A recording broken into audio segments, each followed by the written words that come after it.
اعوذ باللہ من الشیطان الرجیم بسم اللہ الرحمن الرحیم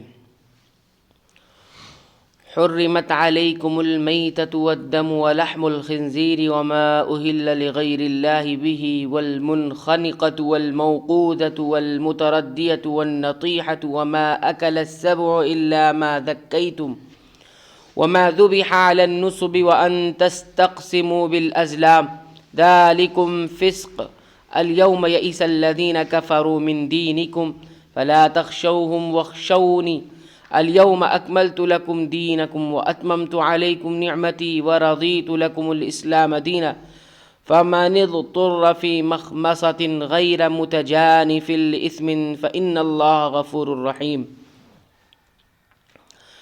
تم پر حرام کیا گیا مردار اور خون اور خنزیر کا گوشت اور جس پر اللہ کے سوا دوسرے کا نام پکارا گیا ہو، اور جو گلا گھٹنے سے مرا ہو، اور جو کسی ضرب سے مر گیا ہو، جو اونچی جگہ سے گر کر مرا ہو، جو کسی کے سینگ مارنے سے مرا ہو، اور جسے درندوں نے پھاڑ کھایا ہو لیکن اسے تم ذبح کر ڈالو تو حرام نہیں، اور جو آستانوں پر ذبح کیا گیا ہو، اور یہ بھی کہ قرآن کے تیروں کے ذریعے فال گیری ہو، یہ سب بدترین گناہ ہے۔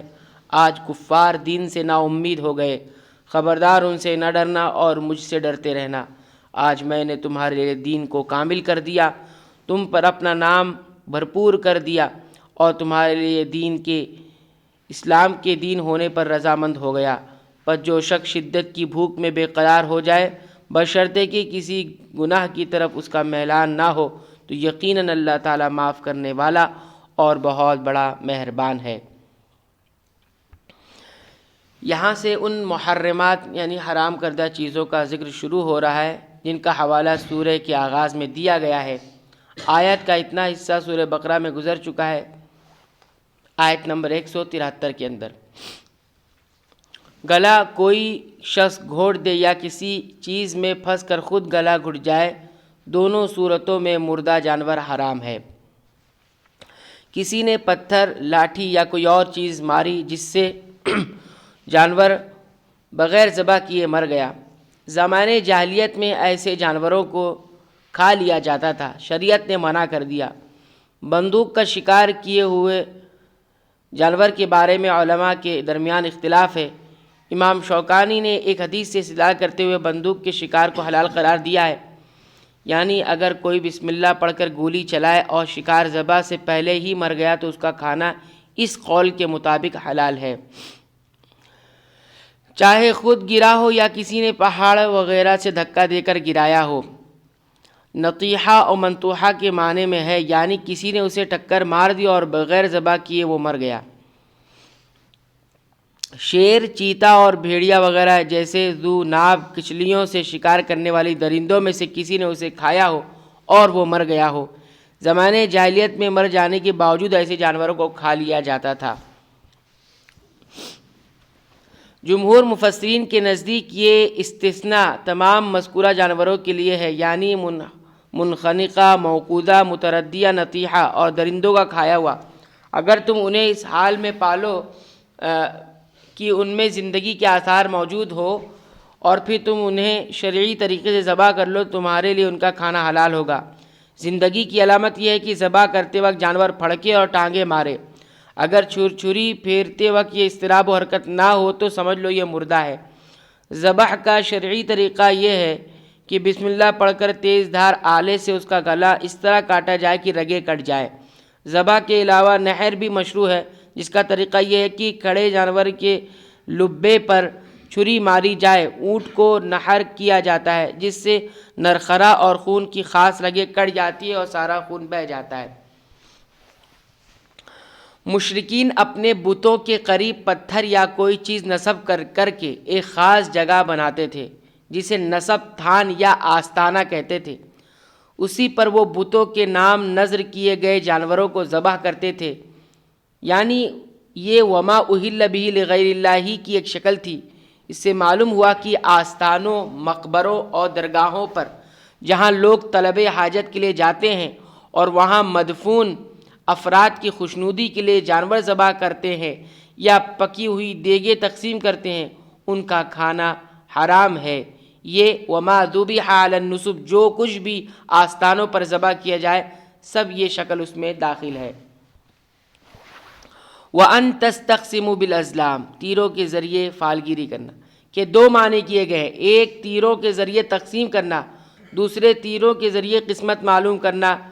پہلے معنی کی بنا پر کہا جاتا ہے کہ جوئے وغیرہ میں ذبح شدہ جانور کی تقسیم کے لیے یہ تیر ہوتے تھے، جس میں کسی کو کچھ مل جاتا کوئی محروم رہ جاتا۔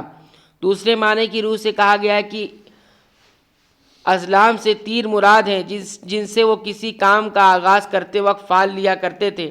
انہوں نے 3 قسم کے تیر بنا رکھے تھے، ایک افعل کرو اور دوسرا لا تفعل نہ کرو، اور تیسرے میں کچھ نہیں ہوتا تھا۔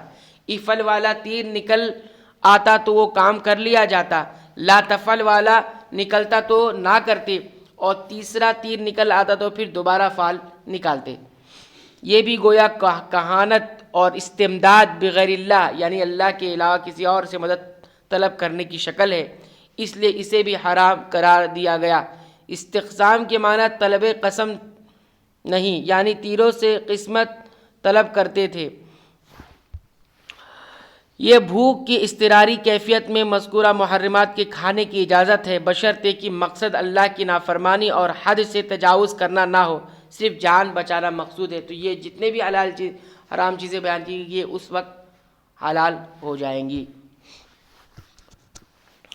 يسألونك ماذا أحل لهم قل أحل لكم الطيبات وما علمتم من الجوارح مكلبين تعلمونهن مما علمكم الله فكلوا مما أمسكن عليكم واذكروا اسم الله عليه واتقوا الله إن الله سريع الحساب۔